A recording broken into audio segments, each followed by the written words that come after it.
আমি দেবী চলে এসেছি আমার পাগলামি তোমাদের সঙ্গে শেয়ার করতে। তোমরা নিশ্চয়ই আমার পাগলামি দেখার জন্য অপেক্ষা করে আছো বলো।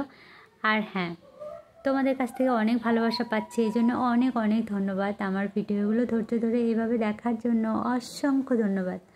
সবাই সুস্থ থেকো, ভালো থেকো, ভগবানের কাছে সবসময় কামনা করি। আর তোমরা সুস্থ না থাকলে আমার ভিডিওটা দেখবে কে বলো তো? সেই জন্য তো তোমাদের সুস্থ থাকতেই হবে, অমর হয়ে বেঁচে থাকতে হবে একদম। সবাই মিলে ভালো থাকবো, সবাই সবার পাশে থাকবো, সবাই সবাইকে ভালোবাসবো, তাই তো? তো এরপর চলো, কালকে ছিল বৃহস্পতিবার, আর বৃহস্পতিবারের পাগলামিটাই আজকে তোমাদের সঙ্গে শেয়ার করব।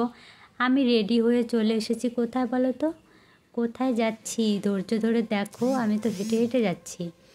ধৈর্য ধরে দেখলে বুঝতে পারবে আমি কোথায় যাচ্ছি। এই জায়গাটা অনেকেরই চেনা, এই জায়গাটা চেনো না এমন মানুষ খুব কম আছো। এটা হচ্ছে গঙ্গারামপুরের চৌরঙ্গি মোড়। হ্যাঁ, ক্ষুদিরাম মার্কেটের সামনে যে চৌরাস্তাটা, ওই জায়গাটা কিন্তু খুব সুন্দর। আমাদের প্রাণের শহর গঙ্গারামপুর। এইবার চলে এসেছি আমি ফুলের দোকানে, ফুল নিয়ে নিলাম।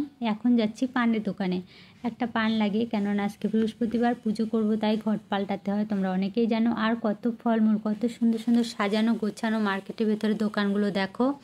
আর দেখো নারকেল, কত নারকেল। এবার বাইরে চলে এলাম, এসে দেখি এখানে নারকেলের গাছ আর কি সুন্দর ডাব ঝুলছে।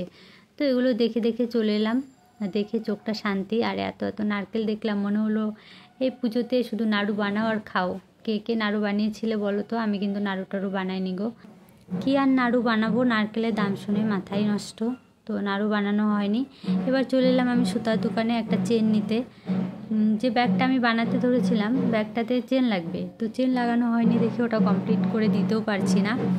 এবার কাকুর দোকান থেকে তেল নিলাম, নিয়ে আমি বাড়ি যাচ্ছি। দেখো কি কি নিয়ে এলাম সেটাও তোমাদের সঙ্গে শেয়ার করি। বাজারে গিয়ে খুব ইচ্ছে করছিল একটা আইসক্রিম বা কিছু খাই, কিন্তু খাইনি জানো। এক প্যাকেট ম্যাগি কিনে নিয়ে চলে এসেছি, ভেবেছি যখন খিদে পাবে তখন খাবো। আসলে ডাল রান্না করেছি, তো খাওয়াটা ভালো হয়নি, ভাবলাম কি ম্যাগি রান্না করে খাবো। এরপরে তো আমি দেখো উল্টো হয়ে গেছি, মানে এটা লম্বা করে ভিডিও করা ছিল। তো ওই যে ব্যাগটাকে কমপ্লিট করলাম, কমপ্লিট করে এখন একটা ভিডিও শ্যুট করছি। মানে আরেকটা চ্যানেল আছে আমার, প্রিয়া সরকার নামে, তোমরা একটু দেখে নিও। ওখানে সব কাজের ভিডিও আমি যা যা তৈরি করি, কীভাবে তৈরি করি, ওই সব কিছু দেওয়া হয়, টিউটোরিয়াল ভিডিও। তোমাদের যদি দেখার ইচ্ছা থাকে তাহলে ওই চ্যানেলটা ভিজিট করে আসতে পারো।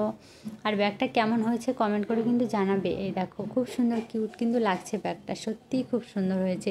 চেনটা লাগিয়ে কমপ্লিট করে নিয়েছি ব্যাগটা।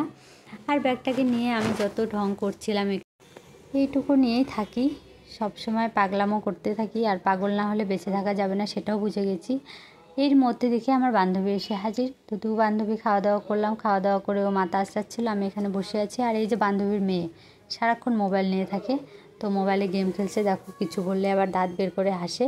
আর এখানে বান্ধবীর ছেলে শান্তভাবে ঘুমিয়ে পড়েছে। আর এখন সন্ধ্যা লেগে গেছে, ওরা এখনও যায়নি, আছে আমাদের বাড়িতে। আর আমি পুজো দেওয়ার জন্য রেডি হয়েছি শাড়ি পরে, যেহেতু বৃহস্পতিবার আমি সন্ধ্যাবেলা পুজো করি। আর যখন পুজো করেছি তখন লাইন ছিল না, তাই পরে ভিডিও করেছি।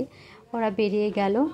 তো এবারে দেখো, এই যে প্রতিদিন আমি এঁঠো কাটা যেগুলো রাখি, খাবার খেয়ে রাখতে হয়, সেগুলো তো দেখো যে নোংরা নেওয়ার লোকটা আসে তাকে দিই।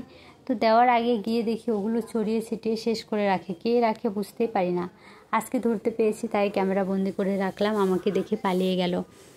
পুজো দিয়ে সন্ধ্যা 7টা 7:30টার দিক থেকে শরীরটা এত খারাপ হয়ে গেলো, মাথা ব্যথাটা এত বেড়েছিল, আমি মানে 9টা অবধি শুয়েছিলাম, রান্নাও করতে পারিনি। পরে আমি উঠে রান্না করেছি, 9টার সময় ওষুধ খেয়েছি মাথা ব্যথা, গ্যাসের ট্যাবলেট, তারপরে গিয়ে কমেছে। আর এখন আমি ভিডিও এডিট করছি দেখো।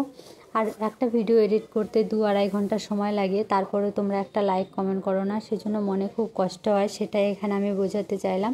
আর আজকে রান্না করেছি ডিমের ঝোল, বেগুন পোড়া আর পেঁপে সিদ্ধ। সবাই সুস্থ থেকো, ভালো।